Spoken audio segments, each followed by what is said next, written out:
மகாலய அமாவாசை அன்னைக்கு நம்ம வீட்டில் என்ன மெனுன்னு பார்க்கலாம். அதுக்கு முன்னாடி ஒரு சிம்பிளான வாழைக்காய் ஃப்ரை ரெசிபி உங்கள் கூட ஷேர் பண்ணலான்ட்டு இருக்கேன்.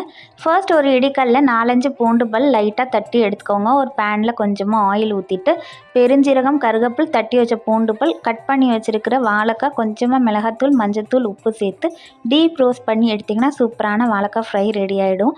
சைமல்டேனியஸாக முட்டைகோஸ் பொரியல் மாரி ரெடி பண்ணிகிட்டு இருந்தேன்.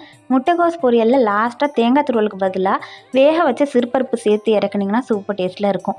அண்ட் வெல்லம் சேர்த்து இனிப்பு மாங்காய் பச்சடி, வெண்டைக்காய் சாம்பார், தூள் பஜ்ஜி, பால் கொழுக்கட்டை, அப்பளப்பூ, அப்பளம், உப்பு பருப்பு, இதுதான் இன்னையோட மெனு. நம்ம வருஷம் ஃபுல்லாக வர அமாவாசை அப்போ சாமி கும்பிடலைன்னா கூட இந்த மகாலய அமாவாசை அப்போ நம்மளோட முன்னோர்களை நினச்சி நிலவாசப்படியில் விளக்கேற்றி வச்சு இலை போட்டு சாமி கும்பிடுறது அவ்வளோ விசேஷம். ஏன்னா இந்த மகாலய அமாவாசை அன்னைக்கு நம்மளோட முன்னோர்கள் எல்லாம் பூமிக்கு இறங்கி வருவாங்கன்றது ஐதீகம்.